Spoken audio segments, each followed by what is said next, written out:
कोहिनूर हीरे के बारे में हमेशा ये चर्चा होती है कि भारत से इसे इंग्लैंड ले जाया गया और इस पर कब्जा कर लिया गया। गाहे बगाहे ऐसी भी बातें उठती रहती हैं कि ये हीरा भारत में वापस लाया जाना चाहिए, लेकिन इस हीरे के बारे में अन्य जानकारियों की चर्चा नहीं होती।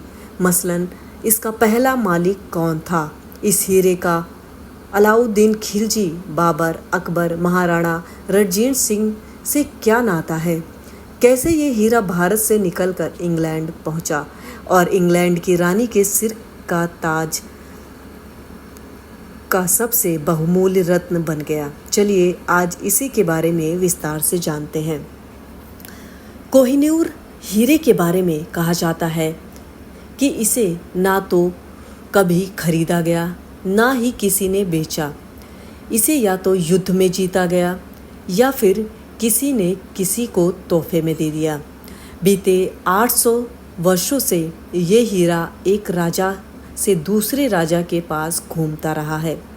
कभी किसी को तोहफे के रूप में दिया गया तो कभी किसी बाहरी आक्रमणकारियों ने हमला कर इसे जीत लिया। फिलहाल ये इंग्लैंड की रानी के ताज की शोभा बढ़ा रहा है। इसके खोजे जाने के बाद से अब तक की कहानी रोमांच और खून खराबे से भरी हुई है। सबसे पहले बात करते हैं इस हीरे की। तकरीबन 170 साल पहले की बात है।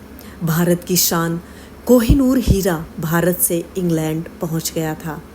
इस दुर्लभ कोहिनूर हीरे पर एक बार फिर चर्चा हो रही है। ब्रिटेन के एक टीवी पत्रकार ने लाइव बहस के दौरान इसे भारत को वापस लौटाने की बात कहकर सनसनी फैला दी है।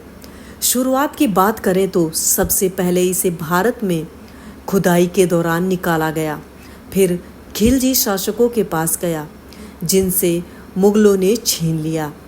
एक ईरानी शासक मुगलों से छीनकर इसे भारत से बाहर ले गया तो महाराणा रणजीत सिंह इसे फिर वापस ले आए। आखिर में ये अंग्रेजों के हाथ लग गया और इस हीरे का रोमांचकारी सफ़र एक महल में कैद होकर रह गया। कोहिनूर हीरा करीब 800 साल पहले आंध्र प्रदेश के गुंटूर जिला स्थित गोलकुंडा की खदान से निकला था।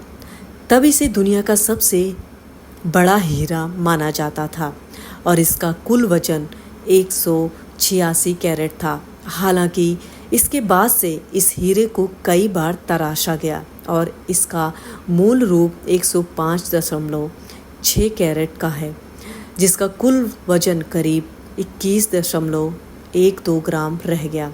हालांकि अब भी ये दुनिया का सबसे बड़ा तराशा हीरा है।